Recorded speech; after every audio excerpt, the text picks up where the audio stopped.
말씀은 고린도전서 4장 그리스도의 일꾼 이런 제목을 붙여봤습니다.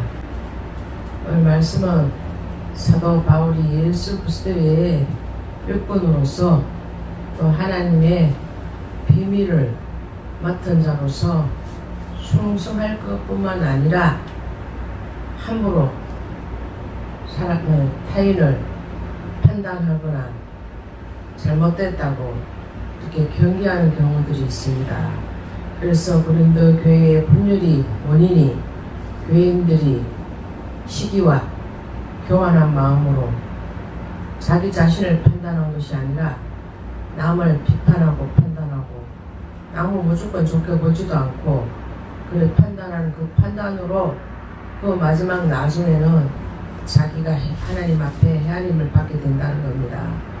그래서 우리가 고린도 교회의 성도들에게 자신들을 하나님의 일꾼으로 여겨 판단하지 말고 하나님의 말씀을 증거하는 말씀으로 순종할 것을 강조하고 또 사랑으로 또 책망할 말이 있을 때 하나님의 말씀으로 이렇게 자기 자신을 먼저 파악하고 정말 하나님의 말씀을 증거하러 오는 사람들을 자기 마음대로 판단하고 잘못된 것처럼 말하지 말라는 그런 내용입니다. 그래서 사명을 맡은 자들이 명심할 점이 뭡니까? 하나님의 모든 비밀을 맡은 자들이 하나님 앞에 우리는 무조건 충성해야 된다는 겁니다. 그래서 하나님이 이루고자 하는 일들이 무엇인가 우리가 명심하고 하나님의 모든 일을 다 이룰 때까지 우리가 무조건적으로 묵묵히 순종하고 하나님의 인도하심을 따라서 우리가 몸과 마음과 우리 모든 시간과 여건을 다 주님 앞에 드리고 온전히 충성하기를 원하신다는 겁니다. 그래서 우리가 한눈 팔고 또 인간의 지혜대로 인간의 생각대로 판단을 해서 복음을 전하는 사람들을 무시하고 그런 사람들을 없이 여기고 자기 마음대로 판단하고 눈민을 씌우고 힘들게 하고 어렵게 해서는 안 된다고 생각합니다. 그래서 끄트머리에 두셨다 이런 내용이 있습니다. 끄트머리는 헬라어로 에스카토스라는 아주 보잘것이 없고 비천한 처지를 의미하고 있습니다. 그 초대교회 당시에 전도자들은 복음을 전한다는 이유만으로 체포도 당하고 원형 경기장에서 사자밥으로 또 던져졌습니다. 그래서 그들은 수많은 가정들이 구경하는 가운데 맹수와 사투를 벌이다가 죽어야 하는 경우들이 많이 있었습니다. 그래서 바울은 원형 경기장에서 죽어가는 순교자들을 염두에 두고 이렇게 표현한 것이라는 겁니다. 그래서 하나님의 말씀을 경홀히 여기지 말고 하나님의 말씀을 온전히 받들어서 하나님이 내게 바라시는 뜻이 무엇인가 각자 자기 자신들이 하나님이 무엇을 바라시는가를 생각해야 된다는 겁니다. 그런 것도 생각하지도 않고 하나님 무엇을 원하는지 무엇을 바라는지 나를 어떻게 판단하실지는 전혀 생각하지 않고 무조건 복음을 전하는 자들을 판단하고 비방하고 그들을 자기 자신들의 손에 때만큼도 여기지 않고 아주 무자비하고 겸손하지 않고 맨날 교만해서 사람을 마음으로 영으로 육으로 죽이기에 급급했다는 겁니다. 그래서 우리 하나님께서 오직 그리스도의 사명을 맡은 자들은 오직 그리스도에게만 충성해야 한다고 이렇게 말하고 있습니다. 그래서 예수 그리스도 안에서 겸손하고 또 순종하고 다른 사람들이 복음 사역자들을 우리가 서로 판단하고 또 서로 잘못됐다고 비난하고 이런 죄를 범해서는 안 된다고 명령하고 있습니다. 그래서 오직 예수 그리스도의 일꾼으로서 마땅히 존경받아야 할 자로 또 존경함을 강조하고 있습니다. 그래서 그리스도의 사명자로 예수 그리스도를 우리가 닮아가야 되는데, 예수 그리스도를 닮지 못하면 마귀를 닮아가고 마귀가 좋아하는 습성대로 남을 판단하고 비방하고 남을 죽이게 된다는 겁니다. 그래서 자기가 예수 그리스도의 온전한 말씀과 겸손으로 서지 않는다면 우리도 남을 판단하고 비판하고 마귀들이 좋아하는 습성대로 움직이게 된다는 겁니다. 그래서 우리가 주님의 말씀을 쫓아 행할 때에 성도들이 본이 되어야 되고 진리에 대한 확신과 본의를 가지고 우리가 복음을 증거해야 된다는 겁니다. 그래서 하나님 종들에게 요구되는 문제가 뭡니까?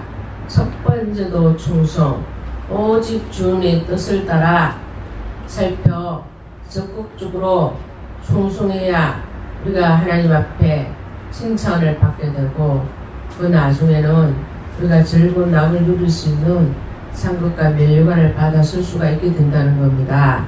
그래서 예수 그리스도의 일꾼이라는 사람들은 복음의 비밀을 맡은 자로 서로 섬기는 자에게 가장 먼저 요구되는 것이 우리가 말 잘하고 세상의 지혜대로 하는 것이 아닙니다.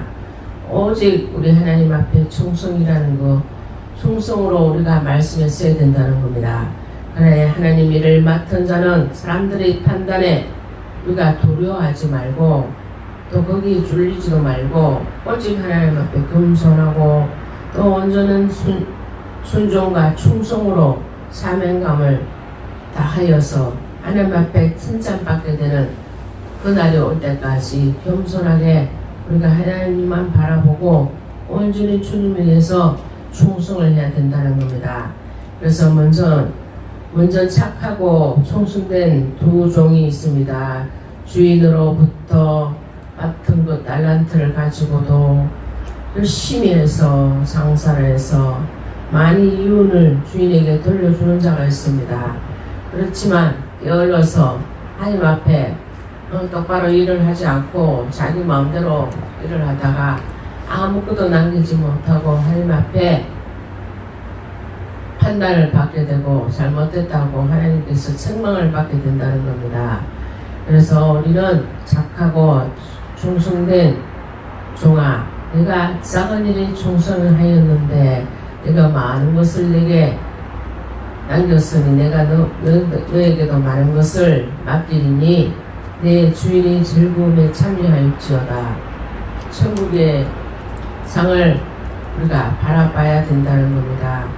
그래서 자신은 그리스도의 일꾼으로서 하나님의 비밀을 맡은 자로서 생각하는 사람이라면 누구나 하나님께 충성함을 온전히 주님 앞에 말씀으로 서서 우리가 묵묵히 겸손하게 온전하게 주의 말씀으로 사용하고 주의 말씀으로 충성하고 주의 말씀으로 모든 즐거운 낙을 누릴 수 있어야 되는 것입니다. 그래서 우리는 주인 되신 예수 그리스도께서 자기의 죄로 죄값으로 치르사 우리를 자유케 하시려고 다만 예수 그리스도 안에서 생명의 종로를 하게 하신 것입니다. 그래서 우리가 예수 그리스도를 섬기는 이유가 뭡니까? 종된 우리에게 요구되는 것은 우리 하나님 보실 때 오직 충성이라는 것입니다. 충성된 일꾼이란 주님의 마음을 아는 자이며 또 감사함으로 본분을 깨닫고 또 행하는 자이기 때문에 항상 주인에게나 누구에게나 감사함으로 주인의 뜻에 따라 목숨을 걸고 또 최선을 다하는 자입니다. 불평불만을 가지지 말고 적극적으로 일들이 이루어지게끔 충성을 다해야 된다는 그러한 우리의 모습들이 비춰져야 된다는 겁니다. 그래 주의를 위해서 일꾼을 하나님께서 찾고 계십니다. 적극적으로 순종하는 일꾼을 필요하다고 하고 있습니다. 그래서 하나님이 정말 오직 주의 말씀에만 즉각 순종하고 온전히 주의 말씀을 받들고 주의 말씀을 향하여서 충성과 믿음을 잃지 않고 겸손함으로 무장하고 하나님 말씀으로 무장하고 끝까지 주의 말씀을 바라보고 믿고 확신하고 모든 것을 하나님 앞에 구하는 자인 것입니다. 그래서 주님을 주인으로 섬기고 있는 우리에게는 이런 청순된 모습이 필요합니다. 사명을 적극적으로 감당해야 할 것이며 억지로나 감사함으로 즐거움으로 우리가 충성을 해야 됩니다. 그래서 베드로전서 4장 10절에 보면 각각 은사 맡은 자로서 각각 은혜를 맡은 선한 선지기 같이 서로 봉사하라 합니다. 그래서 내 앞에 예수께서 살아 역사하신다는 것을 믿는 우리들은 하나님 앞에 속해 있음을 우리가 확신해야 합니다. 그래서 하나님의 사랑의 자체가 정말 독생한 예수 그리스도를 보내주셨고 그로 인해서 우리를 살려주셨다는 겁니다. 그래서 하나님 은혜를 잊지 말고 우리가 최선을 다해서 하나님을 닮고 본받고 또 사랑하며 살아가야 됩니다. 그래서 하나님의 사랑을 보여주셨듯이 내 삶을 통해 하나님의 사랑을 보여주고 우리가 하나님 앞에 충성된 일꾼이라 칭찬받을 수 있는 그러한 삶을 살아드려야 된다는 겁니다.